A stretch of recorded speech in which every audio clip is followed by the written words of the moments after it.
Agriculture exam group पर आपका स्वागत है। आज का विषय है जेनेटिक्स एंड प्लांट ब्रीडिंग। आज का टॉपिक है सेल।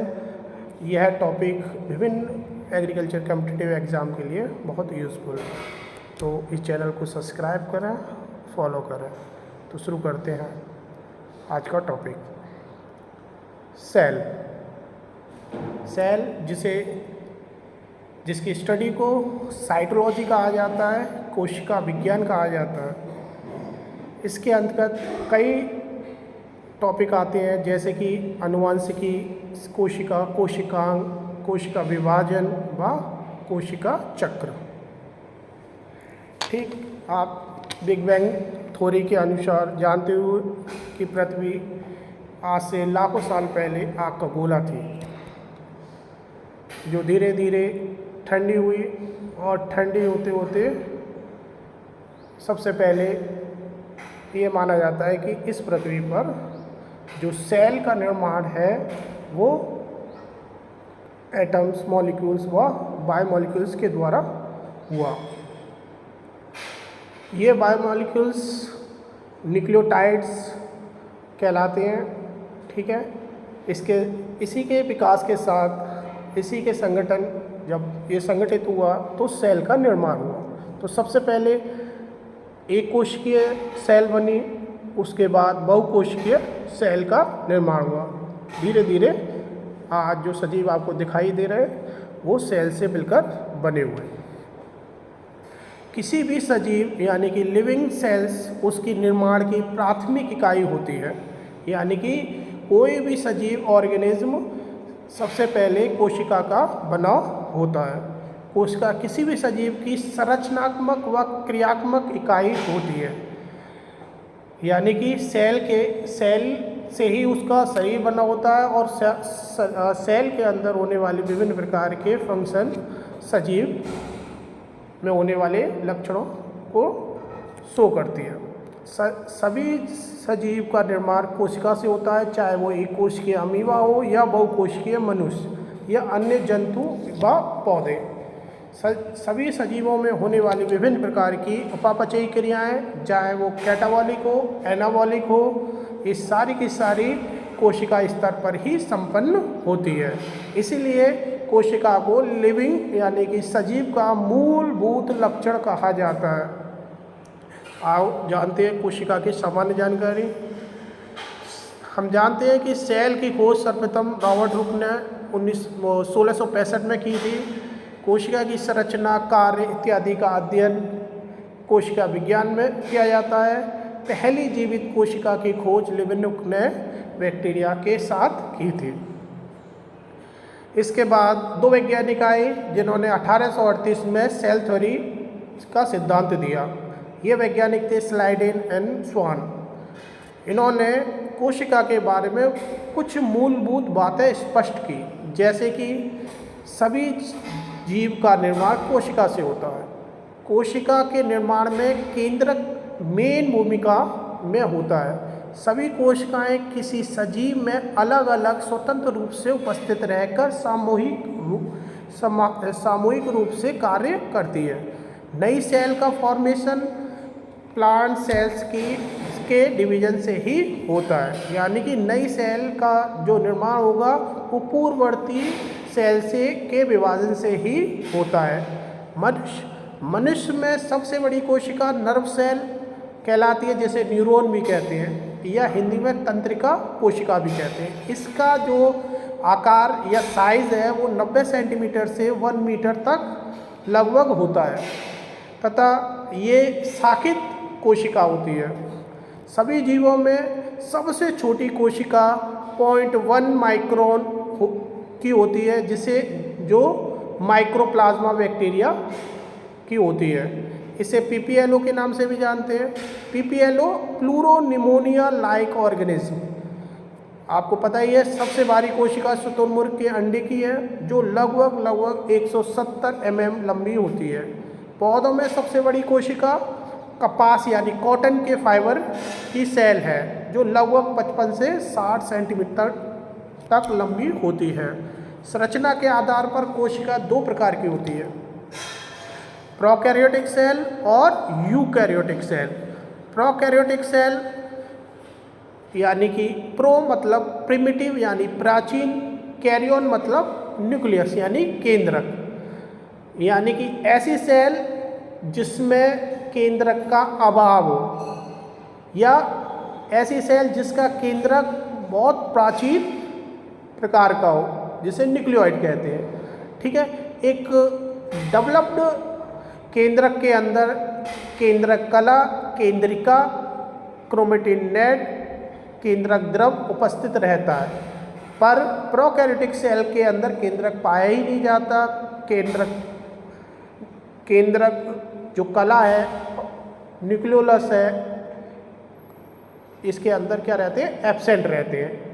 यानी प्रोकैरियोटिक सेल के अंदर जो जेनेटिक मटेरियल है, जिसे हम डीएनए कह रहे हैं, ये प्रोकैरियोटिक सेल के साइटोप्लाज्म में फ्रीली मूव करता है, जिसको हम क्या कहते हैं, न्यूक्लियोइड कहते हैं। क्या कहते हैं, न्यूक्लियोइड कहते हैं। प्रोकैरियोटिक सेल में बाकी सभी सेल ऑर्गन जैसे mitochondria, chloroplast, endoplasmic reticulum, Golgi body, vacuole, ये सभी क्या रहते हैं, अनुपस्थित रहते हैं, यानी कि एब्सेंट रहते हैं। इसमें 70S राइबोसोम प्रेजेंट रहता है, एस यानी सेट वर्क यूनिट। ठीक है, प्रोकैरियोटिक सेल्स के डीएनए में स्टोन प्रोटीन एब्सेंट रहती है। इसमें एक एक्स्ट्रा डीएनए पाया जाता है जो आनुवंशिक मटेरियल है। इसका यूज़ बायोटेक्नोलॉजी में वैक्सीन बनाने में तथा विभिन्न प्रकार की वैक्सीन तैयार करने में यूज़ होता है। चलिए डिस्कस करते हैं एक बैक्टीरियल सेल्स का। आप देख रहे हो कि ये बैक्टीरिया का बैक्टीरियल सेल है, जिसे हम प्रोकैरियोटिक सेल भी कहते हैं। प्रोकैरियोटिक सेल्स में जो दो प्रकार की सेल पाई जाती है। बाहरी जो सेल है, जो बाहरी सेल है, इसको हम सेल वॉल कहते हैं। क्या कहते हैं, सेल वॉल कहते हैं। इसके अंदर जो दूसरी सेल है, इसको प्लाज्मा मेम्ब्रेन कहते हैं। ये प्लाज्मा मेम्ब्रेन अंदर से कई कई जगह पर फोल्ड रहती है, जिसको हम क्या कहते हैं, मीसोसोम कहते हैं। ये श्वसन के काम आती है। ठीक है, इसका जो डीएनए है वो सर्कुलर फॉर्म में साइटोप्लाज्म में तैरता है, जिसको न्यूक्लियोइड कहा जा रहा है, और इसमें 70S प्रकार का राइबोसोम्स उपस्थित रहता है, तथा इसकी सेल वॉल और प्लाज्मा मेम्ब्रेन के बीच में फ्लैजिलम पाया जाता है, जो उसकी गति में हेल्प करता है, तथा बैक्टीरिया सेल के चारों ओर पिलाई पाए जाते हैं। ठीक है, और कुछ कुछ बैक्टीरिया में कैप्सूल भी पाया जाता है। ये हो गया आपका प्रोकैरियोटिक सेल। इसके कुछ एग्जाम्पल हैं जो विभिन्न कॉम्पिटिटिव एग्जामों में पूछे जाते हैं। तो जैसे कि ब्लू ग्रीन एल्गी, जिसे नील हरित शैवाल भी कहते हैं, माइक्रोप्लाज्मा बैक्टीरिया, ठीक है, बैक्टीरिया, वायरस, ईस्ट, बैक्टीरियोफेज, ये कुछ एग्जाम्पल है प्रोकैरियोटिक सेल के।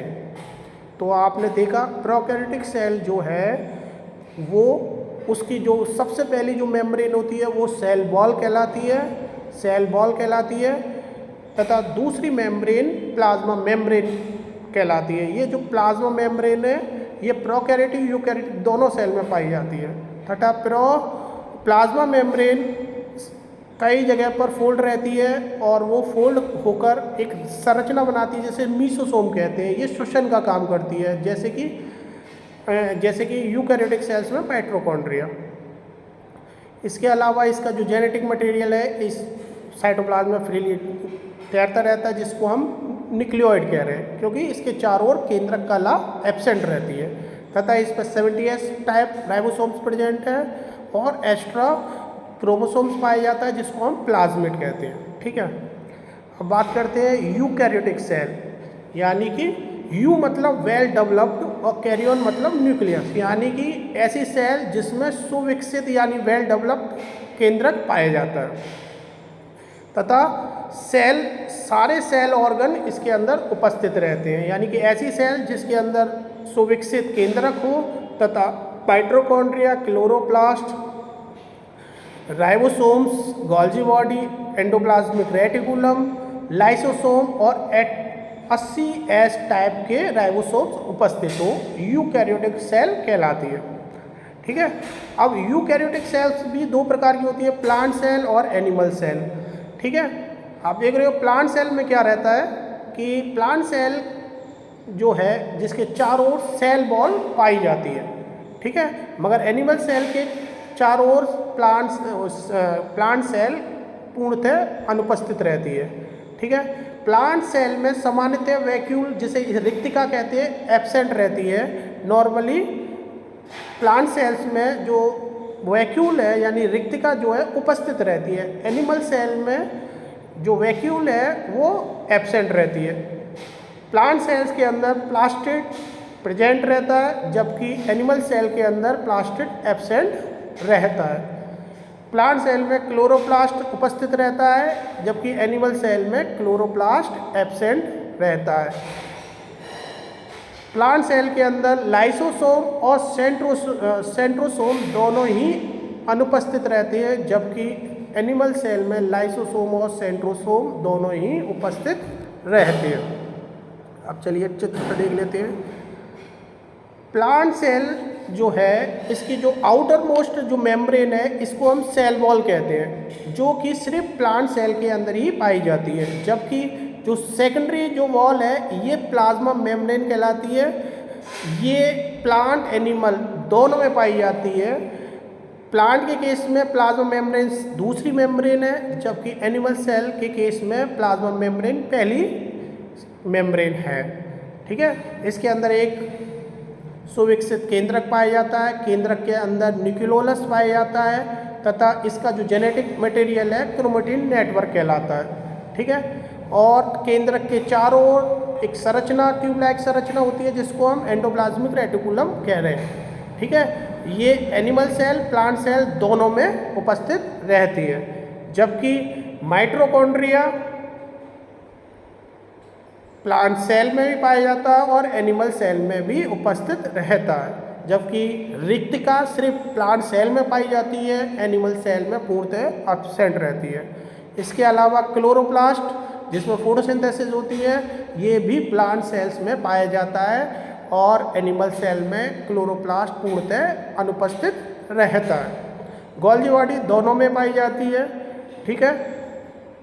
इसके अलावा एनिमल सेल में सेंट्रोसोम उपस्थित रहता है, ये सेल डिवीजन के समय हेल्प करता है सेल को डिवाइड करने में, ठीक है। इस तरीके से हम प्लांट सेल और एनिमल सेल्स में क्या कर सकते हैं, डिफरेंस कर सकते हैं, ठीक। अब बात करते हैं सेल वॉल की, जो प्लांट सेल का मुख्य कैरेक्टर है। प्लांट सेल में जो सेल वॉल है ये सेल की संरचना बनाने में महत्वपूर्ण रोल अदा करती है तथा सेल को बाहरी चोटों से बचाव करती है। सेल वॉल भी तीन प्रकार की होती है, प्राइमरी सेल, सेकेंडरी सेल व टर्सरी सेल तथा सेल वॉल और प्लाज्मा मेम्ब्रेन के बीच में एक और मेम्ब्रेन पाई जाती है प्लांट के अंदर जिसे हम क्या कहते हैं, मिडिल लैमिला कहते हैं। प्राइमरी सेल जो कि सेलुलोज की बनी होती है, ठीक है। इसका कुछ अपवाद भी है जैसे फंजाई में जो प्राइमरी सेल वॉल है ये काइटिन की बनी होती है, ठीक है। सेकेंडरी वॉल जो सेल वॉल है, सेकेंडरी सेल वॉल जो है ये सेलुलोज, हेमीसेलुलोज, पैक्टिन, लिग्निन आदि की बनी रहती है, ठीक है ना।